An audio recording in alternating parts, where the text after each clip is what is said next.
இன்றைக்கி சாத்தூர் பாரம்பரிய சமையலில் முட்டை பிரியாணி எப்படி பண்ணுறதுன்னு செய்து காட்டுறேன், பார்க்கலாம். முட்டை பிரியாணி பண்ணுறதுக்கு 50 கடலெண்ணெய், 50 கிராம் கடலெண்ணெய் விட்டுக்குருவோம்.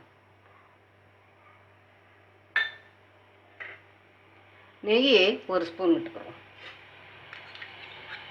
1 ஸ்பூன் நெய் விட்டுக்குருவோம். நெய் உருகட்டும். எண்ணெய் சூடாயிடுச்சு. பிரிஞ்சி இலை, ஏலக்காய், சோம்பு, பட்டை, கிராம்பு இது சிறிதளவு போட்டுக்குவோம்.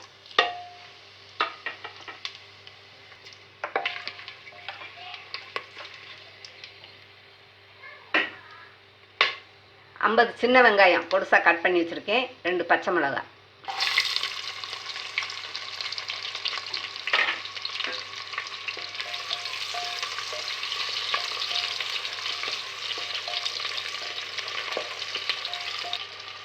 இஞ்சி பூண்டு விழுது 2 ஸ்பூன்,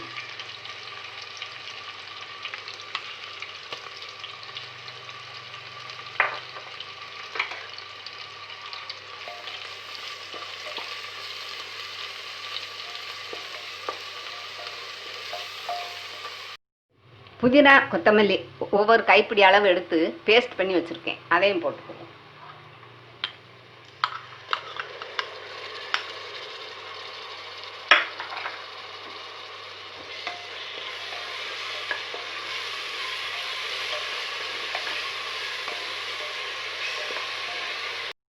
அடுத்து தக்காளி 2 தக்காளி, கனிஞ்ச தக்காளி எடுத்து பொடுசாக கட் பண்ணி வச்சுருக்கேன், அதையும் போட்டு.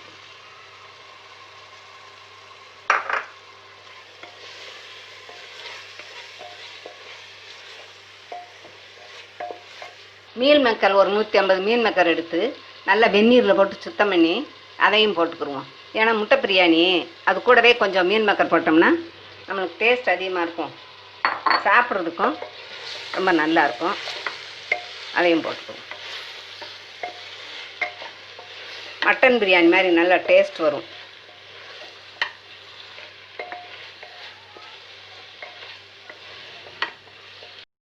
அடுத்து பிரியாணி மசாலா ஒரு 2 ஸ்பூன், வீட்டில் இருந்த பிரியாணி பொடி தான் அதை போடுறேன்.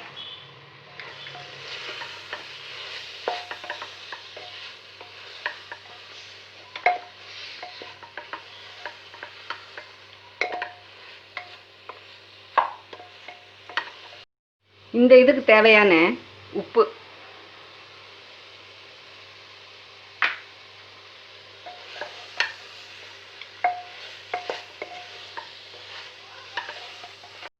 அடுத்து பாஸ்மதி ரைஸு 3.5 கப் எடுத்திருக்கேன். நல்லா சுத்தம் பண்ணி எடுத்து வச்சுக்கோங்க. அதையும் இப்போ உள்ளே போட்டுக்கணும்.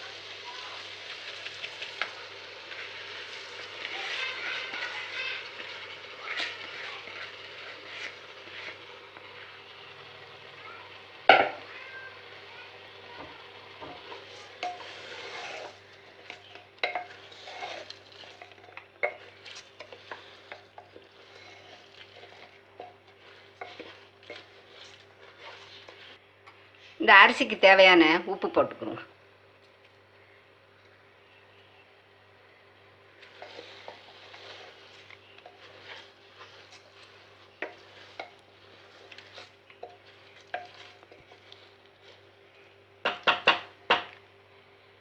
மூன்றரை கப்பு அரிசி எடுத்திருக்கேன், அதனால நான் 5.5 கப்பு எடுத்திருக்கேன்.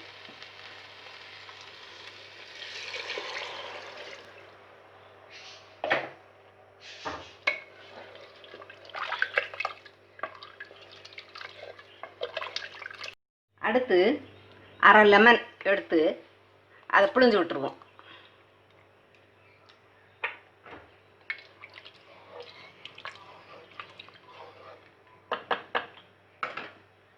அதுக்கடுத்து இன்னும் 1 ஸ்பூன் நெய் மேலே போட்டுக்குவோம்.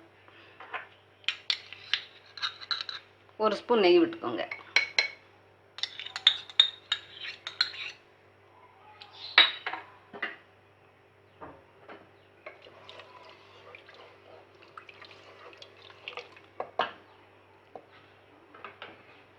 லாஸ்ட்டாக 3 முட்டை அவிச்சு கீரை முட்டையை போட்டு வச்சுக்கோங்க. இப்படி கீறி விட்டுக்கோங்க.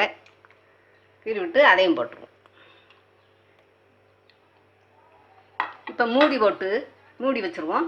ஒரு விசில் விட்டதுக்கு அப்புறம் லைட்டாக குறைச்சி வச்சுருங்க தீயை. அதுக்கப்புறம் ஒரு 2 நிமிஷம் கழித்து அடுப்பை ஆஃப் பண்ணிடுங்க. பாருங்க, குக்கரில் மூடி போட்டாச்சு, விசில் வரட்டும். பாருங்கள், ஒரு விசில் வந்துருச்சு. இப்போ கொஞ்சம் ஒரு 2 நிமிஷம் குறைவான தீயில் வச்சுருங்க. ஆஃப் பண்ணிடுவோம். இப்போ திறந்து பார்க்கலாம்.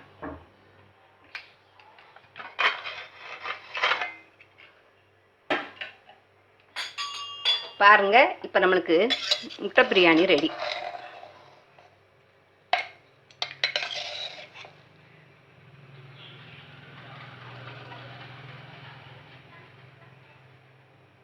பாருங்க, இப்போ நம்மளுக்கு முட்டை பிரியாணி ரெடி ஆயிடுச்சு. இதே மாதிரி நீங்களும் வீட்டில் செய்து சாப்பிட்டு பார்த்துட்டு உங்கள் ஃபீட்பேக் எழுதுங்க. நன்றி.